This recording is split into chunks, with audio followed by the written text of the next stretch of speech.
Army chief general Asim Munir का सरकारी दौरा अज़रबैजान। जनरल स्टाफ हेडक्वार्टर्स आमद पर आर्मी चीफ का पुरतपाक इस्तकबाल, गार्ड ऑफ ऑनर पेश किया गया। आर्मी चीफ की अज़रबैजान के सदर, वज़ीर दिफा, chief of general staff air force commander से मुलाकात। जनरल आसिम मुनीर ने अज़रबैजान की मुसल्लह अफवाज की ऑपरेशन तैयारियों और हौसले को सराहा। मुलाकातों में दोनों रियासतों और मुसल्लह अफवाज के दरमियान बाहमी ताउन को नई सतह तक बढ़ाने के अज़्म का इजहार। अज़रबैजान की सियासी और अस्करी क़यादत ने पाकिस्तान की तरफ से मुसलसल हिमायत को सराहा।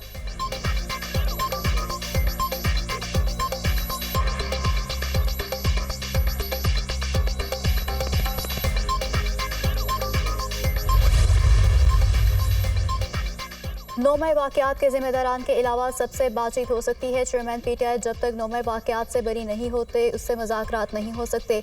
अगर चेयरमैन पीटीआई पर इल्ज़ाम दुरुस्त है तो उन्हें सज़ा होनी चाहिए। लाहौर में आर्मी हाउस को आग लगाई गई। आर्मी हाउस में कैंप ऑफिस भी था जिसमें मुल्क के दिफा से मुतालिक हसास मालूमात थी।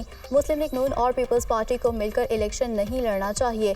नवाज शरीफ की आसिफ अली जरदारी से मुलाकात सियासी तौर पर सूट नहीं करेगी। मुस्लिम लीग नून के रहनुमा और साबिक वज़ीर दाखिला राना सनाउल्लाह की दुनिया न्यूज़ के प्रोग्राम ऑन द फ्रंट में गुफ्तगू।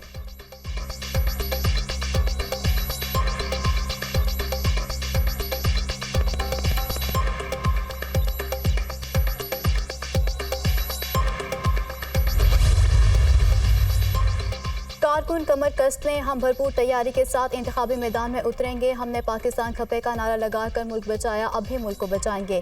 पीपल्स पार्टी के कारकुन जमहूरियत और आइन की बालादस्ती की जंग में सफ़े अव्वल के सिपाही हैं।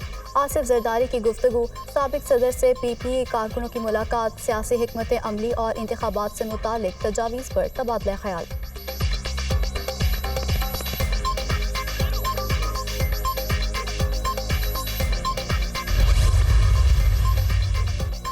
सुप्रीम कोर्ट ने फैजाबाद धरना केस की फैक्ट फाइंडिंग कमेटी पर एतराज़ उठा दिया। फैक्ट फाइंडिंग कमेटी गैर कानूनी है। आपने जो कमेटी बनाई है हम उससे खुश नहीं।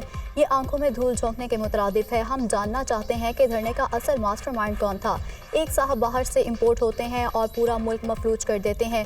अरबों रुपए का नुकसान हुआ मगर सरकार को कोई परवाह नहीं। चीफ जस्टिस काजी फायज ईसा के फैजाबाद धरना नजरसानी केस की समाअत में रिमार्क्स। इलेक्शन कमीशन की अमल दरामद रिपोर्ट मुस्तरद।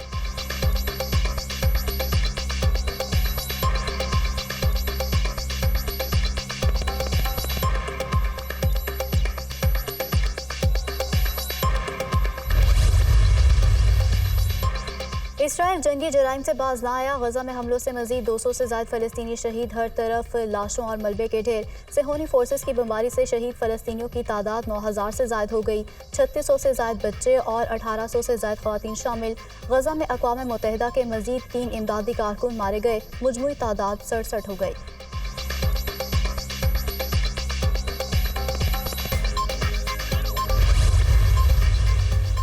इसराइली फौज के 20 घंटों के दौरान जबालिया कैंप पर 2 हमले। तमाम इमारतें मलियामेट हो गईं। पहले हमले में 100 से ज़ायद फ़लस्तीनी शहीद हुए। सैकड़ों जख्मी, बच्चे और ख़वातीन भी शामिल। दूसरे हमले में भी सैकड़ों अफराद के मले तल दब जाने का खदशा। लोग अपनी मदद आपके तहत मलबे तले दबे लोगों को निकालने लगे। गुज़श्ता रोज़ इसराइली फौज ने जबालिया कैंप पर 6 बम गिराए थे।